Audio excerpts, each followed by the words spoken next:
Hello everyone, welcome to my channel Sebi with show. Friends, आज मैं आपके लिए बीआरबीएल का सिलेबस लेकर आया हुआ हूँ। ओके, तो ये आपका पेपर नंबर 4 है। ठीक है, वैसे तो आपको सभी को जानकारी होगी। सीआईबी में कुल मिलाकर के 5 पेपर होते हैं, 1, 2, 3, 4 और 5वां, जिसमें से 5वां आपका ऑप्शनल होता है। पहला पेपर है एबीएम, दूसरा पेपर है बीएफएम, तीसरा एबीएफएम है फ्रेंड्स, जो कि नया ऐड हुआ है। पहले एलआरबी हुआ करता था जेआईबी में, अब वही यहाँ पर बीआरबीएल हो चुका है। ओके, और 5वां पेपर जो है वो आपका ऑप्शनल होता है, आपको चूज करने का मौका दिया जाता है। टोटल 5 विकल्प होते हैं आपके पास में। पहला है आपका, चाहे जो भी कह लीजिए, आईटी है, एचआरएम है आपके पास में, सेंट्रल बैंकिंग है आपके पास, रूरल बैंकिंग है आपके पास, और rural banking, central banking, risk management है, रिस्क एमजीएमटी। ठीक है, रिस्क मैनेजमेंट है। तो इतने विकल्प होते हैं, इसमें से चौथा पेपर जो है आपका बीआरबीएल है। उसके बारे में मैं बात करूंगा। हम जानेंगे कि मतलब अगर आप बीआरबीएल पढ़ रहे हैं, तैयारी कर रहे हैं, तो क्या ध्यान रखना है, क्या इग्नोर करना है, कहाँ ज़्यादा ज़रूरी है। ओके, तो पहले देख लेते हैं कि कौन कौन से चैप्टर हैं।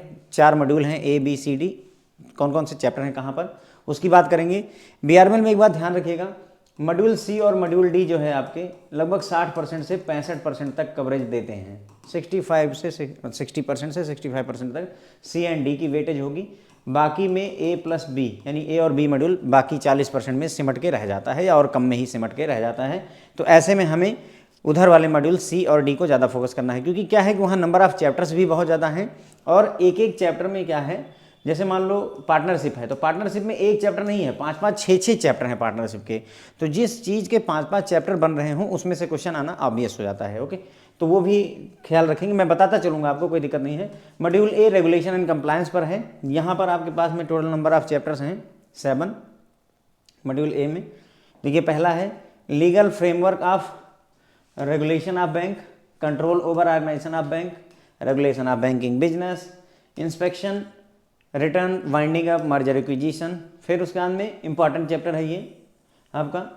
इसमें खास करके प्राइवेट सेक्टर बैंक और रीजनल रूरल बैंक ये सब भले ही छोड़ दीजिए, लेकिन यहाँ से डिफरेंशिएटेड बैंक, कोऑपरेटिव बैंक और लोकल एरिया बैंक ये थोड़ा ज़्यादा इंपॉर्टेंट हो जाते हैं। उसमें भी खास करके डिफरेंशिएटेड बैंक, क्योंकि यहाँ payment bank, small finance bank ये सारे आ जाते हैं, तो इसलिए ये ज़्यादा इंपॉर्टेंट हो जाता है। एनबीएफसी भी आपका इंपॉर्टेंट पड़ेगा। एनबीएफसी की 3-4 लेयर हैं, उनसे रिलेटेड क्वेश्चंस बनते ही बनते हैं। Okay, financial sector legislative reform यहाँ पर थोड़ा बहुत देखने की आवश्यकता है। तो अगर हम बात करें इंपॉर्टेंट चैप्टर में, दिस वन एनबीएफसी, उसके बाद में रेगुलेशन ऑफ बैंकिंग बिजनेस, ये थोड़ा सा देख लीजिए। ओके, बाकी चैप्टर्स में थोड़ा थोड़ा समझने की जरूरत है, बहुत ज़्यादा कंसंट्रेट करने की आवश्यकता नहीं है, इसको भी थोड़ा ज़्यादा देखने की आवश्यकता है। बाकी में आप अगर जो है 50% या 60% कंसंट्रेशन के साथ देख रहे हैं तो चलेगा काम अपना। ओके, यहाँ पर चल जाएगा। लेकिन इन चैप्टर्स को जिनको मैंने बोर्ड किया हुआ है, ये मतलब 4, 5, 6 एंड 3 है ना, ये थोड़ा ज़्यादा इंपॉर्टेंट हो जाते हैं। ओके, उसके बाद में ऐसा नहीं है कि मॉड्यूल ए के बाकी जो चैप्टर मैंने कहे हैं उनसे क्वेश्चन नहीं पूछे जाते हैं, लेकिन जो अभी तक का पैटर्न रहा है उसके हिसाब से वेटेज इन चैप्टर्स को ज़्यादा मिली हुई है।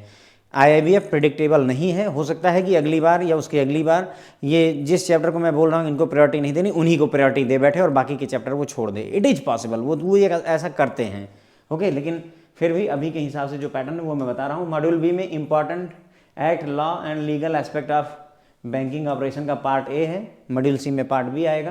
तो यहाँ पर PMLA act, prevention of money laundering act, यहाँ से क्वेश्चन पूछे जाते हैं, खास करके पेनल्टी पूछी जाती है। निगोशिएबल इंस्ट्रूमेंट 1881, ये भी बहुत इंपॉर्टेंट है। देखिए, निगोशिएबल इंस्ट्रूमेंट एक्ट अगर किसी भी जगह पर सिलेबस में है तो आप ये ध्यान रखिए कि इससे क्वेश्चन बगैर आए बचेगा नहीं, ये ध्यान रखिए। चाहे वो आपका प्रमोशन का एग्जाम हो, जेआईबी हो, सीआईबी हो, इट डजंट मैटर। ठीक है, क्यों? क्योंकि निगोशिएबल इंस्ट्रूमेंट एक्ट कहीं ना कहीं चेक है ना, और इसकी डिमांड ड्राफ्ट इन सब की जो है नींव रखता है। उसके अलावा जो बैंकों में छुट्टियां आपकी डिक्लेयर होती हैं वो भी इसी एक्ट के तहत होती हैं, निगोशिएबल इंस्ट्रूमेंट एक्ट 1881 के तहत ही। अब इसी से आप समझ लीजिए कि कितना इंपॉर्टेंट ये एक्ट होता है अपने आप में। ठीक है, FEMA act, foreign exchange management act, foreign exchange management थोड़ा सा देखना है, बहुत ज़्यादा नहीं देखना है।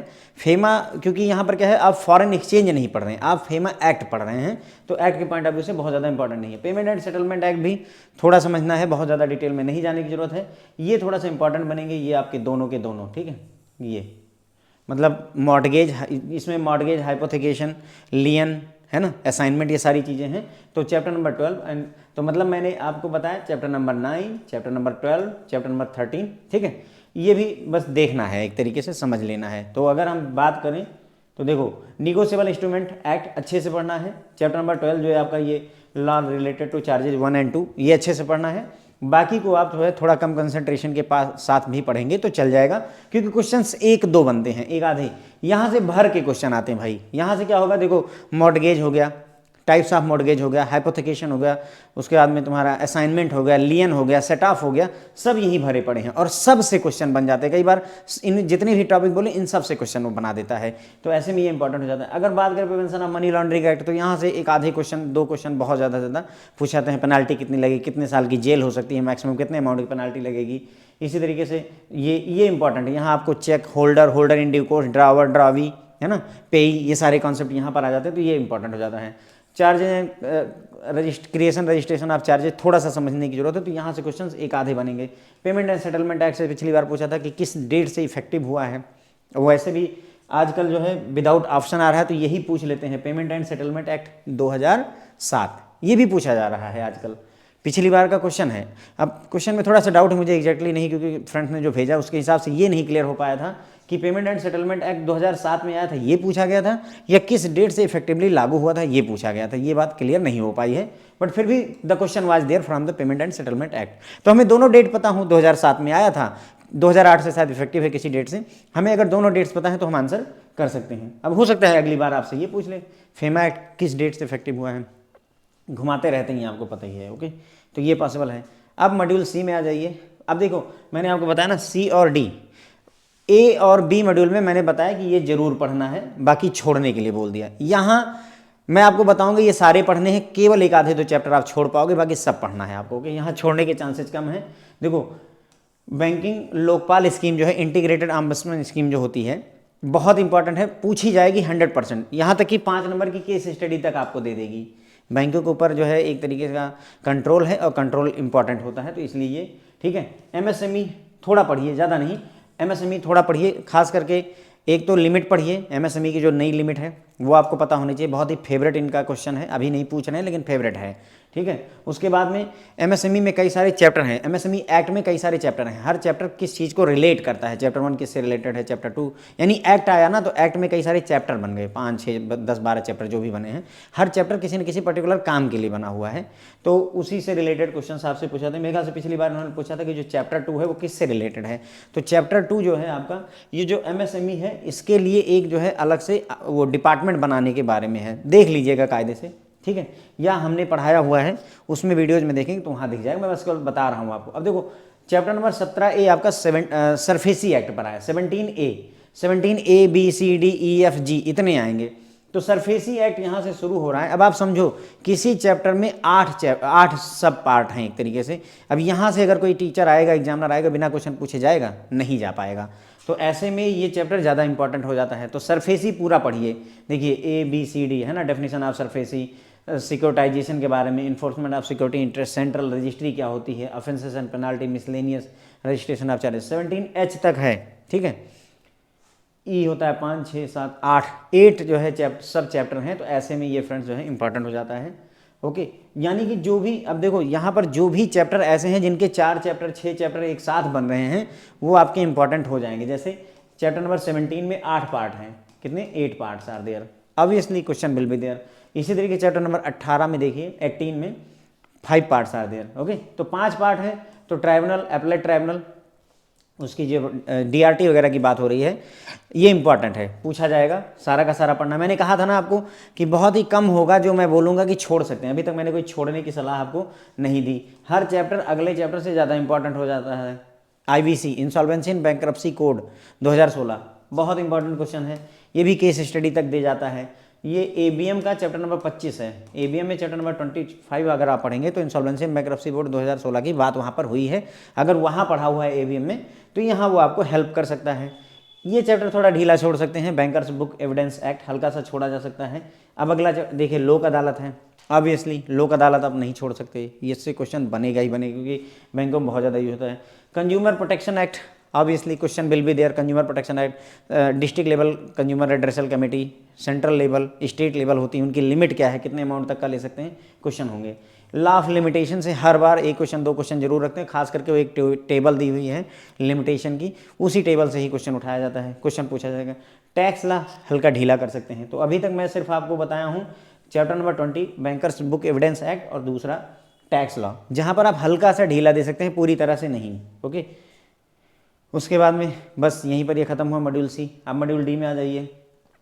मॉड्यूल डी में अगर आप देखें तो देखिए यहाँ पर commercial and other law with reference to the banking operation, module D है। पहला कॉन्ट्रैक्ट। देखो अब चैप्टर नंबर 25 में कितने पार्ट हैं, 6। 25 में अगर 6 पार्ट हैं, अब इससे क्वेश्चन आएगा कि नहीं आएगा, ऑब्वियसली आएगा। अगर किसी चीज़ के 6 चैप्टर हैं, एक चैप्टर छूटेगा, 2 छूटेगा, 3 छूटेगा, चौथे से तो पक्का क्वेश्चन उठेगा। तो यहाँ से क्वेश्चन बनते हैं फ्रेंड्स। ओके, कॉन्ट्रैक्ट में किसी भी कॉन्ट्रैक्ट में मिनिमम कितने लोग होने, कितनी पार्टीज होनी चाहिए, ये भी क्वेश्चन है, पूछा जाता है। 2 लोग होने चाहिए मिनिमम किसी भी कॉन्ट्रैक्ट में। Okay, indemnity, contract of indemnity जो आपका इंश्योरेंस वगैरह आप करवाते हैं उससे रिलेटेड है। Guarantee, bailment, pledge, agency. Guarantee में भी पूछा जाता है कि जैसे ए ने लोन लिया, बी ने लोन दिया, सी ने गारंटी दी, तो कौन श्योरिटी कहलाएगा, कौन गारंटर कहलाएगा, कौन बेनिफिशियरी कहलाएगा, कौन बारोवर कहलाएगा, ऐसे क्वेश्चंस पूछे जाते हैं। ओके, तो कॉन्ट्रैक्ट से पूछा जाता है। इंडेमनिटी में किसी ने अपनी दुकान का इंश्योरेंस करवाया हुआ है, फायर का इंश्योरेंस करवाया हुआ है, तो जिस कंपनी ने इंश्योरेंस दिया हुआ है वो क्या कहलाएगी, इस तरीके के क्वेश्चंस बनेंगे। बेलमेंट क्या होता है, प्लेज क्या होती है, एजेंसी क्या होती है, क्या एक आदमी ने किसी गुड्स को प्लेज किया हुआ है, क्या आप उसे फर्दर प्लेज कर सकते हैं, इज इट लीगल, इलीगल, इस तरीके के क्वेश्चंस पूछे जाते हैं। एक वो आया था कि जो है शेर की खाल जो है बेचने के लिए 500 रुपये पर जो है खाल का आपका सौदा हुआ है, क्या ये एक वैलिड कॉन्ट्रैक्ट है? नहीं। वैलिड कॉन्ट्रैक्ट वो कॉन्ट्रैक्ट होता है जिसमें हम प्रोहिबिटेड आइटम ना इंक्लूड करें। शेर की खाल, इन सब की खाल जो है प्रोहिबिटेड आइटम है, नहीं की जा सकती हैं, तो इसलिए ये एक वैलिड कॉन्ट्रैक्ट नहीं है। उसी जगह पे हमने आपसे कॉन्ट्रैक्ट किया कि आज से 2 साल बाद मैं आपको 10,000 रुपये दूंगा, क्या एक वैलिड कॉन्ट्रैक्ट है? Yes, valid contract. भाई आज से 2 साल बाद 10,000 रुपये दो, कहीं कोई ऐसी बात ही नहीं है जो कि प्रोहिबिटेड हो, रोकी गई हो, मना की गई हो, डिनायल हो। ओके, तो इस तरीके के क्वेश्चन यहाँ पर पूछे जाते हैं सारे के सारे में से। ओके, उसके बाद में chapter number 26 contract of sale, warranty से क्वेश्चन, अनपेड सेलर से केस स्टडी, यहाँ से 5 नंबर की केस स्टडी, यहाँ से क्वेश्चन, यहाँ से क्वेश्चन। अब सोचो लगातार क्वेश्चन बन रहे हैं। यहाँ मैं बताता रहा हूँ इसमें मिनिमम कितनी पार्टीज होती है। इंडेमनिटी से क्वेश्चन हो गया, बेल प्लेज में से क्वेश्चन हो गया, लगातार क्वेश्चंस दिए जा रहे हैं आपको उठा करके। ठीक है, देखो इसमें वारंटी में पूछा गया, तो वारंटी क्या करती है, आपने कोई सामान खरीदा और वो अगर डिफेक्टिव है या ख़राब हो गया तो उसे रिप्लेस करने की बात वारंटी नहीं करती, सिर्फ उसको रिपेयर करने की बात करती है वारंटी। पहले गारंटी हुआ करती थी। गारंटी में क्या होता था, सोचो आपने टीवी खरीदी, आपकी टीवी खराब हो गई, दूसरी टीवी आपको मिलती थी, पुरानी टीवी हटा दी जाती थी, लेकिन उसमें सेलर को नुकसान होता था, हर बार आइटम चेंज करने में प्रॉब्लम हो रही थी, तो उन्होंने उस गाइडलाइन को मॉडिफाई करवाया और गारंटी की जगह वारंटी शब्द आया। वारंटी में क्या है, हम आपके मान लीजिए मैंने टीवी खरीदी, वो ख़राब हो गई, तो मुझे नई टीवी नहीं मिलेगी, मुझे बस केवल जो है जो मेरी टीवी है उसको रिपेयर करके जरूर दे देंगे। अगर वारंटी में है तो मुझे कोई फर्दर पैसे नहीं देने पड़ेंगे। जैसे आपका मोबाइल है, मान लीजिए आपने आईफोन खरीदा हुआ है, अगर आईफोन वारंटी में है 1 साल 2 साल जो भी होता हो, ठीक है, 2 साल की वारंटी अगर उसकी है, उस दौरान अगर आईफोन ख़राब होता है तो उसको रिपेयर करके आईफोन कंपनी आपको देगी, बस ये होता है वारंटी में। ओके, उसके बाद में यहाँ पर कॉन्ट्रैक्ट ऑफ सेल में एक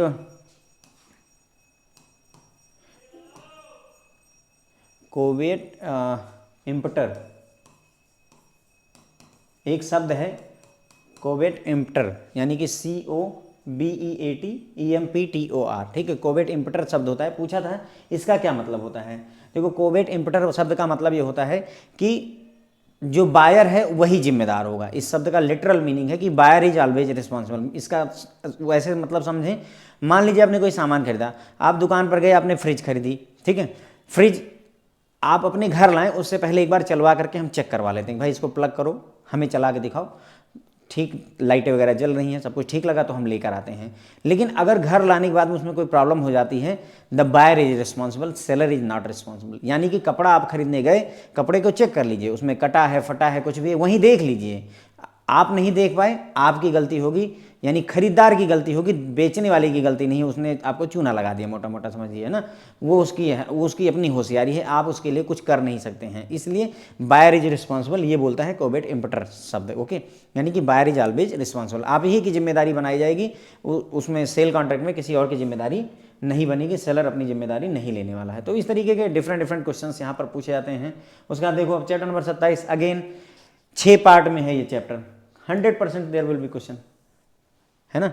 यहाँ पर एक पार्टनरशिप क्या होती है, रिलेशनशिप पार्टनर की आपस में क्या होती है, पार्टनर की थर्ड पार्टी से रिलेशन क्या होती है, माइनर को एडमिट किया जा सकता है कि नहीं किया सकता है, फर्म का डिसोल्यूशन कैसे होता है, खत्म कैसे किया जाता है पार्टनरशिप को, नॉन रजिस्ट्रेशन का क्या इफेक्ट होता है, इनसे क्वेश्चंस पूछे जाते हैं।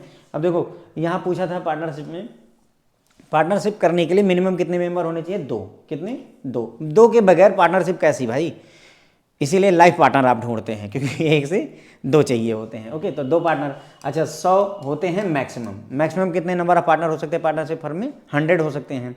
चलो ठीक है, सवाल मेरा ये है, आप बताओ कि जो ये 100 नंबर ऑफ पार्टनर 100 होते हैं, ये जो लिमिट सेट की गई ये किस एक्ट के तहत की गई है, ये क्वेश्चन दिसंबर 2023 का है।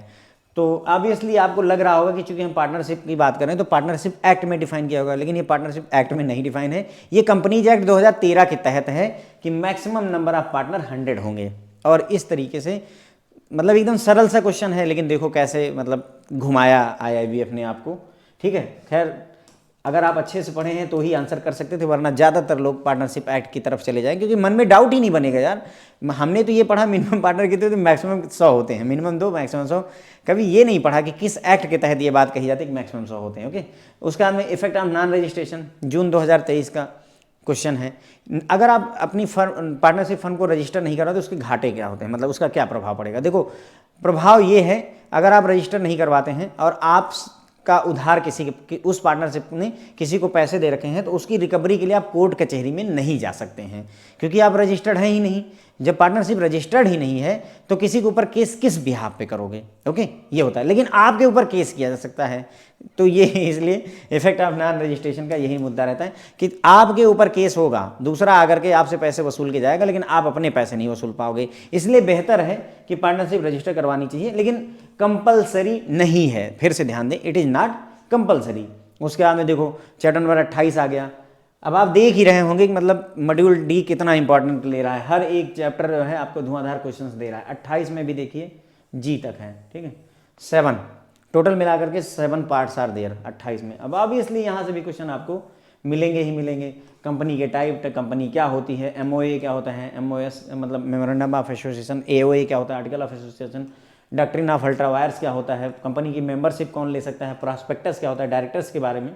इस तरीके से यहाँ से भी क्वेश्चंस आपके पूछे जाते हैं। 1-2 क्वेश्चन यहीं पर याद आ रहा है।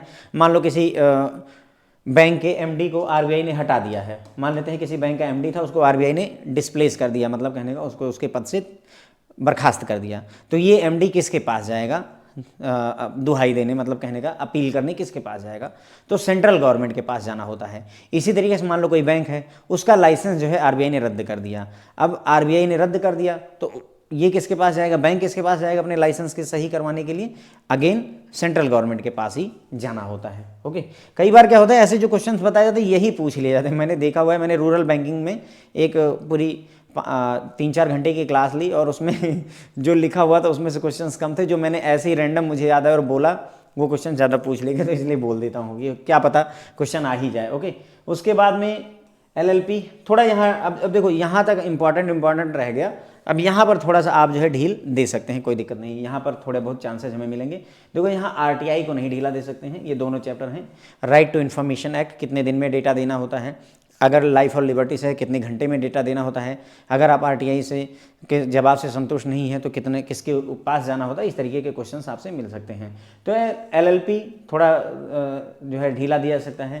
ट्रांसफ़र ऑफ प्रॉपर्टी एक्ट, इसको थोड़ा पढ़िए ज़्यादा, RTI जरूर से जरूर पढ़िए, IT एक्ट थोड़ा पढ़िए, प्रिवेंशन ऑफ करप्शन एक्ट ये जरूर पढ़िए। प्रिवेंशन ऑफ करप्शन एक्ट इसलिए जरूर पढ़िए, ये इंपॉर्टेंट नहीं है, लेकिन जो कि लास्ट में है, हर बुक का आखिरी चैप्टर पक्का क्वेश्चन लेकर के आता है, 2 नंबर 3 नंबर तक के क्वेश्चन जरूर लेकर आता है, इस वजह से ये इंपॉर्टेंट हो चुका होता है। ये ध्यान रखें, किसी भी बुक में ABM BFM BRBL कुछ भी पढ़ रहे हैं, लास्ट चैप्टर जरूर पढ़ के जाएँ, और जो बुक है हर एक चैप्टर का लास्ट का 2 पेज जरूर पढ़ के जाएँ। क्वेश्चंस आर देयर, 100% क्वेश्चंस वहीं से उठ रहे हैं ज़्यादातर, क्योंकि 20 पेज में से 18 पेज तो पढ़े जाते हैं, 15 पेज पढ़े जाते हैं, फिर ढीला छोड़ देते हैं, ठीक है यार अगला चैप्टर देखते हैं, पर वहाँ गड़बड़ वहीं हो जाती है। ओके, तो ये हो गया फ्रेंड, जो है हमने आपको ये बताया कि चैप्टर क्या क्या हैं। अब इन्हीं के बारे में थोड़ा सा हम चाहें तो डिटेल में चर्चा कर लें। सिलेबस एक्चुअली क्या है, पूरा का पूरा सिलेबस देखा जा सकता है। ओके, थोड़ा सा मैं ज़्यादा नहीं बताऊंगा क्योंकि ज़्यादातर बातें मैंने बता दी हैं, पर फिर भी एक बार जो है एक्चुअल कंटेंट से वॉक थ्रू कर लेते हैं। ये उनको खास करके मदद करता है फ्रेंड, जो नए आते हैं, जो सीआईबी की अभी अभी प्रिपरेशन स्टार्ट किए हैं, उन लोगों के लिए बहुत मददगार होता है, क्योंकि आप नए हैं, आपको आइडिया ही नहीं कि क्या चल रहा है, क्यों चल रहा है। ओके, जैसे मैंने आपको 5 पेपर बताए, उसके पीछे क्या वजह है भाई। हो सकता है आप दूसरी तीसरी बार दे रहे हों, आपको इतनी सोफिस्टिकेटेड अंडरस्टैंडिंग है, लेकिन सभी को नहीं होती है। अब जिनको नहीं होती उनको ये चीज़ें बताना जरूरी होता है स्टार्टिंग में। ओके, तो यहाँ देखिए, पहला legal framework and regulation of bank में आरबीआई एक्ट जरूर देखिए। उसके बाद में बीआर बैंकिंग रेगुलेशन एक्ट 1949 देखिए, सेंट्रल बैंक के तौर पर काम करता है। लेंडर ऑफ लास्ट रिसोर्ट होता है आरबीआई, उसमें क्या काम करता है। उसके बाद में control over organisation of bank में लाइसेंसिंग के बारे में पढ़िए। यहाँ पर इस चैप्टर में खास करके जो है हमें लाइसेंस के बारे में पढ़ना है। Licensing of banking companies, RBI licensing policy, universal bank के लिए, स्मॉल फाइनेंस बैंक के लिए, branch licensing, paid up capital कितनी है, रिजर्व कितना होना चाहिए हर एक के लिए, यहाँ से क्वेश्चंस बनेंगे। एडिशनल डायरेक्टर के अपॉइंटमेंट की बात हो रही है, ये सारी चीज़ें थोड़ा थोड़ा हमें यहाँ पर देखना है। उसके बाद में रेगुलेशन की अगर हम बात करें तो जो आपका डिपॉजिट, थोड़ा सा पढ़िए, डिपॉजिट एक्सेप्ट करने की पावर किसको किसको है। नॉमिनेशन से क्वेश्चंस मिलते हैं, नॉमिनेशन अच्छे से पढ़िए। जॉइंट अकाउंट में नॉमिनी कौन होगा, क्या होगा। लोन एंड एडवांसेस थोड़ा सा देखिए।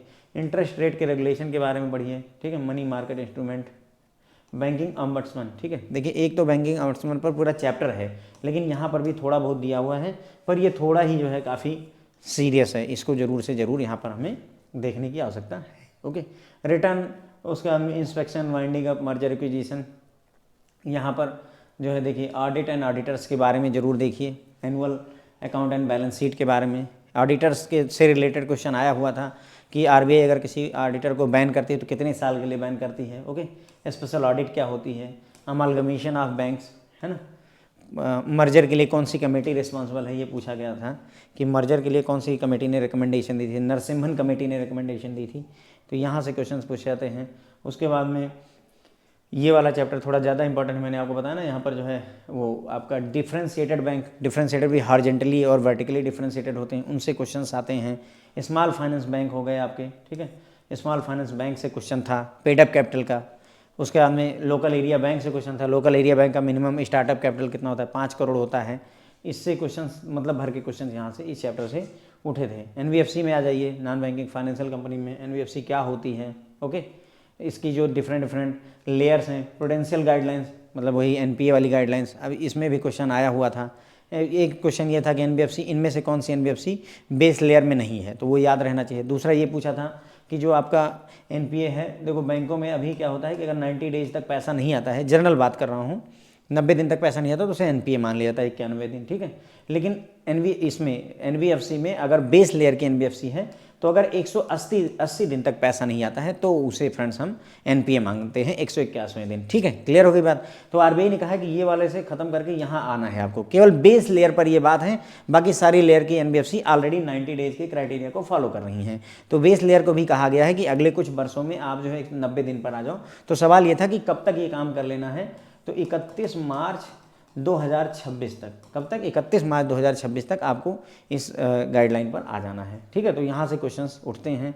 इसमें नरसिम्हन कमेटी जरूर देखिए, यहाँ पर नरसिम्हन कमेटी 1 और 2 ये देखिए, इससे क्वेश्चंस बनते हैं। ओके, उसके बाद में प्रिवेंशन ऑफ मनी लॉन्ड्रिंग में मैंने आपको बताया था कि ज़्यादा नहीं, बस थोड़ा सा देखना है, खास करके पनिशमेंट फॉर मनी देख लीजिए। उसके बाद में रिकॉर्ड का मेंटेनेंस से रिलेटेड देख लीजिए। Okay, verification record of identity of client, ये सब चीज़ें देख लीजिए रिकॉर्ड से रिलेटेड। ओके, निगोशिएबल इंस्ट्रूमेंट में मैंने आपको बताया था कि ये बहुत इंपॉर्टेंट है। Types and characteristic, drawer, acceptor, है ना। उसके बाद में प्रोटेक्शन टू बैंकर, चेक के केस में मटेरियल अल्ट्रेशन क्या होता है, where alteration is not apparent, वहाँ पर क्या प्रोटेक्शन है, protection to the collecting bankers, ये सारी चीज़ें यहाँ पर होती हैं।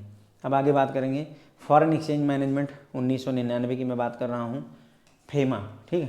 तो सर्टेन इंपॉर्टेंट टर्म जो फेमा में यूज किए जाते हैं, regulation and management of foreign exchange, ठीक है, इन सब की हम बातें कर रहे हैं।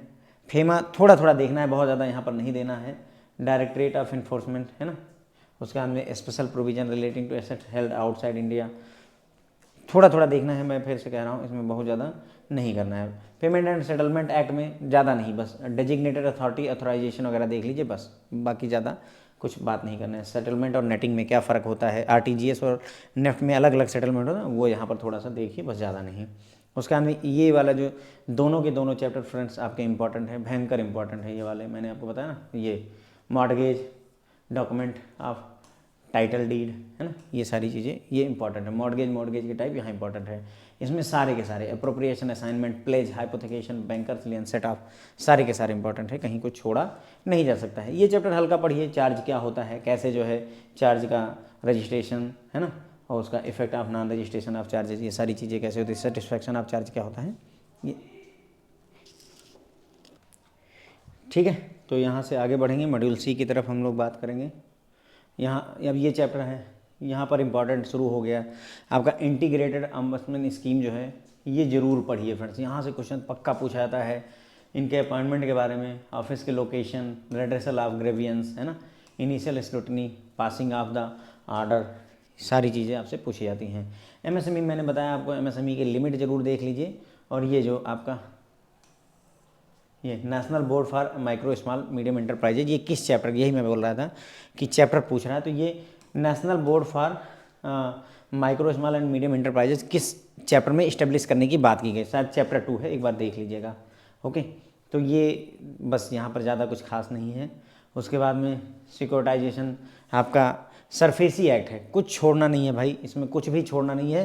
क्वेश्चन सीधे सीधे किताब में जो डिटेल में दिया हुआ है, जैसे सिक्योर्ड क्रेडिटर क्या होता है, उसमें मान लो 6 लाइनें लिखी हैं, तो 6 की 6 और रखी जाती हैं एग्जाम में, ये हालत कर रखी है इन्होंने, ठीक है। तो यहाँ कुछ नहीं छोड़ सकते हैं, पूरा का पूरा enforcement of security. Central registry क्या होती है, सेंट्रल रजिस्ट्री में पूछा था कि मतलब जो जैसे मान लो किसी को आपने लोन दिया, लोन देने के बाद में जो चार्ज क्रिएट हुआ उसको सरसई, यानी यही जो सेंट्रल रजिस्ट्री सरसई है उस पर चढ़ाना होता है, कितने समय में ये चढ़ा देना जरूरी होता है। तो पहले 30 दिन की गाइडलाइन थी, अब उस टाइमलाइन को एबॉलिश कर दिया गया, तो इस तरीके के क्वेश्चन पूछे जा रहे हैं।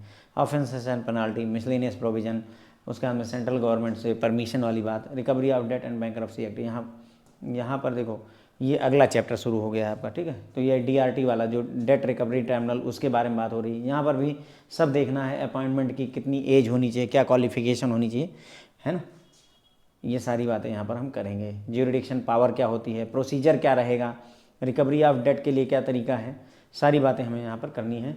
आईबीसी भी नहीं छोड़ सकते, इंसॉल्वेंसी एंड बैंक्रप्सी बोर्ड में भी हमें कुछ नहीं छोड़ना, सारा का सारा पढ़िए इसमें कायदे से।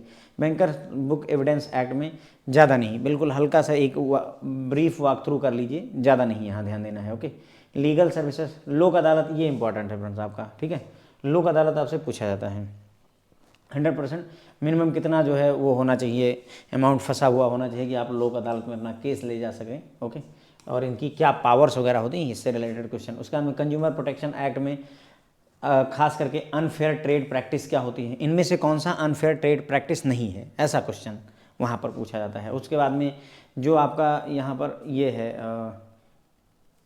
ये central consumer protection authority, district, state and national consumer dispute redressal commission, ये पूछा जाता है। जो आपके डिस्ट्रिक्ट लेवल पर, स्टेट लेवल पर और नेशनल लेवल पर जो कमेटीज हैं, कमीशंस हैं, उनकी पावर क्या होती है, कितने लाख के केस, 50 लाख या उससे ऊपर का केस कौन देखेगा, इस तरीके के क्वेश्चंस आपसे यहाँ से पूछे जाते हैं। लॉ ऑफ लिमिटेशन में मैंने आपको बताया, लिमिटेशन का मतलब यही होता है कि एक लिमिट के बाद में पैसा नहीं मांगा जा सकता। जैसे मान लो आपने अपने दोस्त को उधार दिया, से आपने अपने दोस्त को 1 लाख रुपए दे दिए, चलो बहुत अच्छा किया, दे दिया।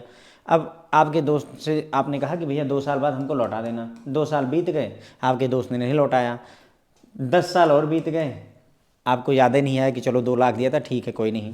अब 10 साल और बीते, तो कुल मिला के 22 बरस हो गए, या मान लो 20 साल बीत गए पैसा मिलने के। अब आपको होश आता है कि नहीं यार, मैं अब अमीर हो गया हूँ, कोर्ट में जाऊँगा और इसको जो है दौड़ाऊँगा, मैं ऐसे नहीं छोड़ने वाला, मैं 2 लाख मुझे चाहिए। अब आपको होश आया है, तो क्या लगता है कोर्ट आपकी बात सुन लेगी? इसी बात का जवाब लिमिटेशन एक्ट में है। नहीं भाई, कभी भी होश आएगा, तुम छोड़ दो, तुम्हारे नाती पोतों को होश आ रहा है, ग्रैंड सन, ग्रैंड डाटर, उनको याद आ रहा है कि बाबा जी ने उस समय में उनको उधार दिया था, तो हम सबकी नहीं सुनने वाले भाई। लिमिट है, तुमने इसको उधार दिया था, 2 साल का, ठीक है 2 साल बीत गए, इसके अगले 2 साल के अंदर में तुम कोर्ट में कभी भी आओ, हम तुम्हारी सुनेंगे। 2 साल बीत गए, निकलो यहाँ से। जैसे बेस्ट एग्जांपल, लिमिटेशन एक्ट का बेस्ट एग्जांपल, बैंक में जब आप एटीएम पे ट्रांजैक्शन करते हैं, मान लो एटीएम से पैसे नहीं निकले, अब क्या है, मेरे एटीएम 2021 में मैं एटीएम पर गया, मेरे पैसे नहीं निकले, मुझे 2023 में याद आया कि यार ऐसे थोड़ी बैंक वालों को बैठने दूंगा, मैं पहला पैसा वसूलूंगा। ठीक है, वसूलो, कोई दिक्कत नहीं है, तुमने 2023 में आया, तुम केस करो। तुमने केस किया कि सर 2021 में फलानी तारीख को ये केस हुआ था, बैंक डिनाई कर देगा, सीधे सीधे, लोकपाल तो छोड़ो ही, बैंक ही डिनाई कर देगा। क्यों? क्योंकि यहाँ लिमिटेशन पीरियड है 30 दिन का। आपने जब ट्रांजैक्शन की उसके 30 दिन के अंदर में आपको बैंक को इन्फॉर्म करना होता है। यदि आपने 30 दिन में नहीं इन्फॉर्म किया, 31वें दिन जाएंगे, सीधे सीधे डिनायल कर देगा। ये होता है लिमिटेशन का। तो लिमिटेशन से फ्रेंड जो है क्वेश्चंस पूछे जाते हैं हर बार। मॉर्गेज के केस में, फोरक्लोजर के केस में कितना लिमिटेशन पीरियड होता है, इस तरीके के क्वेश्चंस यहाँ से पूछे जाते हैं। टैक्स लॉ में income tax, commodity tax and GST, थोड़ा थोड़ा देख लीजिए, ज़्यादा नहीं। अभी वैसे पूछा जाएगा आपके, अगर आप प्रमोशन की तैयारी कर रहे हैं तो वहाँ यहाँ से पक्का क्वेश्चन आएगा। जीएसटी जो है कब अप्लीकेबल हुआ था, किस डेट से, थोड़ा सा देखिए आंसर करके। ठीक है, उसके बाद में कॉन्ट्रैक्ट क्या होता है ना, की कंपोनेंट क्या होते हैं, कोई कॉन्ट्रैक्ट वैलिड कब होता है, इस तरीके के questions. Contracts of indemnity holder के अधिकार क्या होते हैं, एम्प्लॉयड इंडेमनिटी क्या होती है, कॉन्ट्रैक्ट ऑफ इंडेमनिटी इन्फोर्सिबिलिटी का क्या स्थिति है, इस तरीके के क्वेश्चन यहाँ से पूछे जाते हैं। गारंटी में पार्टीज़ के बारे में फ्रेंड्स पूछते हैं कि कौन जो है पार्टी कौन कौन सी होती है, श्योरिटी कौन होता है। ओके, अगर मान लो प्रिंसिपल डेटर, यहाँ पर भी एक आधे शब्द हैं जो पूछे जाते हैं। ओके, श्योरिटी की डेथ हो गई तो उस केस में क्या होगा। ओके, उसके बाद में surety can claim his dues from the principal debtor, यहाँ से क्वेश्चंस बनते हैं। खास करके यही बोल देते हैं कि ए ने 1 लाख का लोन जो है बी को दिया, ठीक है, और उसकी गारंटी सी ने दी। ए क्या कहलाएगा, बी क्या कहलाएगा, सी क्या कहलाएगा, यानी बेसिक अंडरस्टैंडिंग की गारंटी चलती कैसे है, होती कैसे है। ओके, उसके बाद में कॉन्ट्रैक्ट ऑफ बेलमेंट के बारे में पढ़िए, क्वेश्चन पूछे जाते हैं। पाउनर पाउनी है ना, इससे रिलेटेड क्वेश्चंस पूछे जाते हैं। बेलमेंट क्या होता है, बैंक बेली लियन क्या होती है, यहाँ से भी question. Bailee to take care of the goods, अच्छे से रखना है। प्लेज क्या होता है, प्लेज में क्या क्या होता है, प्लेज विदाउट एक्चुअल पोजेशन होता है, प्लेज बाई प्लेजी होता है। सोचिए ये है ना, प्लेज बाई प्लेजी, मतलब जिसने प्लेज किया वो फर्दर प्लेज कर दे, यही बातें यहाँ पर हो रही हैं। कॉन्ट्रैक्ट ऑफ एजेंसी थोड़ा सा देख लीजिए। कॉन्ट्रैक्ट ऑफ सेल, अभी अगला टॉपिक आ गया अपने आप में। सेल में ही मैंने बताया था ना, खरीदने बेचने के दौरान क्या गाइडलाइन होती है, उसके बारे में बात कर रहे हैं। सेल ऑफ गुड्स एक्ट 1930 के बारे में बात होगी। ओके, उसके बाद में वारंटी में क्या कंडीशन होती है, एम्प्लॉयड कंडीशन एंड वारंटी क्या होती है, अनपेड सेलर के क्या अधिकार होते हैं, यानी कि आपने पैसे दिए किसी को सामान बेचा और उसने आपको पैसे ही नहीं दिए, अब आप अनपेड सेलर हो गए, बेचा तो लेकिन पैसे नहीं मिले, आपके क्या अधिकार हैं, कैसे वसूलोगे, इस तरीके की बातें यहाँ पर होंगी। लिमिटेड लाइबिलिटी पार्टनरशिप जो होती है, थोड़ा सा देखिए। एलएलपी क्या होती है, एक तरीके से आप समझ लो पार्टनरशिप और कंपनी दोनों के गुण लेकर के आ जाती है एलएलपी आपकी। ओके, लिमिटेड लाइबिलिटी पार्टनरशिप, यानी कि पार्टनरशिप जो होती है, देखिए अगर हम बात करें पार्टनरशिप की, तो पार्टनरशिप में अनलिमिटेड लाइबिलिटी होती है, यानी कि घर द्वार बिक जाएगा तुम्हारा लेकिन पार्टनरशिप के पैसे चुकाने पड़ेंगे पार्टनरशिप में। लिमिटेड लाइबिलिटी पार्टनरशिप का मतलब लिमिटेड लाइबिलिटी, एक हद से ज़्यादा तुम्हारी जिम्मेदारी नहीं बनेगी, तो ये कहीं ना कहीं कंपनी वाली स्थिति हो जाती है। पार्टनर के आपस में रिलेशंस क्या होते हैं, ठीक है, उनकी क्या ड्यूटी होती है, एक ने मान लो फ्रॉड किया तो क्या सभी जिम्मेदार होंगे, इस तरीके की बातें यहाँ पर होती हैं। थर्ड पार्टी के साथ में क्या रिलेशनशिप होती है, मान लो एक पार्टनर गया दूसरे बैंक से लोन ले आया पार्टनरशिप के नाम पे, क्या सारे पार्टनर जिम्मेदार होंगे, क्या पार्टनरशिप फर्म जिम्मेदार होगी, इस तरीके की बातें यहाँ पर हो जाती हैं। Okay, liability of the firm in case of wrongful act of the partner ने कोई गलत काम कर दिया है, फर्म खोली गई थी जो है बुक प्रिंटिंग एंड स्टेशनरी के पर्पज़ से, और आप जो है वहाँ अफीम और गांजा बेचना शुरू कर दिए, तो उस केस में क्या होगा। माइनर्स की ये क्वेश्चन पूछा जाता है, क्योंकि क्या है माइनर के केस में डाउट बन जाते हैं बहुत सारे, तो माइनर के क्या अधिकार होते हैं, क्या हम पार्टनरशिप में उसे शामिल कर सकते हैं, यदि हम मान लो शामिल कर दिए तो उससे कब अधिकार है, क्या कर सकता है वो, पार्टनरशिप से हटेगा कि नहीं हटेगा, ये सारी चीज़ें यहाँ पर बात होती हैं। कैसे डिसोल्यूशन होता है, मान लो कि पार्टनरशिप फर्म में 3 पार्टनर है, एक की डेथ हो गई तो क्या पार्टनरशिप फर्म डिजॉल्व हो जाएगी तुरंत ही, इस तरीके के क्वेश्चंस के आंसर यहाँ पर मिलेंगे। रजिस्ट्रेशन वाला मैंने आपको बताया था कि अगर आप पार्टनरशिप रजिस्टर ना करवाओ तो उसका क्या प्रभाव होता है, आपके ऊपर केस होगा, आप दूसरे के ऊपर केस करके पैसे नहीं ले सकते हैं। कंपनीज इंपॉर्टेंट है ना, कंपनी एक जो है आर्टिफिशियल पर्सन होता है। ओके, तो फीचर ऑफ कंपनी और जो है पार्टनरशिप में क्या डिफरेंस होता है, टाइप्स ऑफ कंपनी, उसमें भी खास करके एक जो है वो सिंगल पर्सन कंपनी भी आती है ना, holding and subsidiary company single person company भी है। मेमोरेंडम ऑफ एसोसिएशन क्या बताता है, आर्टिकल ऑफ एसोसिएशन क्या बताता है, ये सारी चीज़ें आपको देखनी चाहिए। डॉक्ट्रिन ऑफ अल्ट्रा वायर्स पूछा जाता है। अल्ट्रा वायर्स क्या होता है, मतलब विद इन लिमिट रह करके कोई काम किया जाए तो उसे जो है डॉक्ट्रिन ऑफ अल्ट्रा वायर्स कहते हैं। कंस्ट्रक्टिव नोटिस क्या होता है, इंडोर मैनेजमेंट क्या होता है, ये सब पता होना चाहिए, कम से कम यही पता होना चाहिए कि है क्या। What is doctrine of ultra vires, what is constructive notice, what is indoor management, इतना तो बेसिक पता ही होना चाहिए। मेंबरशिप तो कौन कंपनी का मेंबर बन सकता है, क्या एक कंपनी दूसरी कंपनी का मेंबर बन सकती है, क्या एक पार्टनरशिप कंपनी के मेंबर बन सकती है, क्या एक माइनर कंपनी का मेंबर बन सकता है। दीज काइंड ऑफ क्वेश्चंस यहाँ पर आपको आंसर किए जाते हैं। प्रॉस्पेक्टस क्या होता है, जब भी कोई कंपनी आईपीओ लेकर आती है तो उसके लिए प्रॉस्पेक्टस लेकर आती है। प्रॉस्पेक्टस में भी एक रेड हेरिंग करके होता है कॉन्सेप्ट, वो भी बहुत इंपॉर्टेंट होता है। डायरेक्टर्स में कितने डायरेक्टर हो सकते हैं, मिनिमम कितने, मैक्सिमम कितना जो है रिटायर होते हैं, क्या कहानी है, पूरा यहाँ पर बात होती है। ठीक है। LLP limited liability partnership act 2008 मैंने आपको बताया एलएलपी के बारे में कि एलएलपी में क्या होता है कि पार्टनरशिप और उसके दोनों के गुण आ जाते हैं इसमें। ठीक है। Limited liability partnership act 2008। Okay. उसके बाद में ट्रांसफ़र ऑफ प्रॉपर्टी एक्ट 1882, थोड़ा सा देख लीजिए, ज़्यादा नहीं। इमूवेबल प्रॉपर्टी के सेल के बारे में बात करेंगे। Mortgage of immovable property, mortgage के टाइप, अभी देखिए यहाँ पर मॉर्गेज की सारी बातें हो रही हैं, ऐसे में ये चैप्टर इंपॉर्टेंट हो जाता है। मॉर्गेज अच्छे से पढ़ना होता है।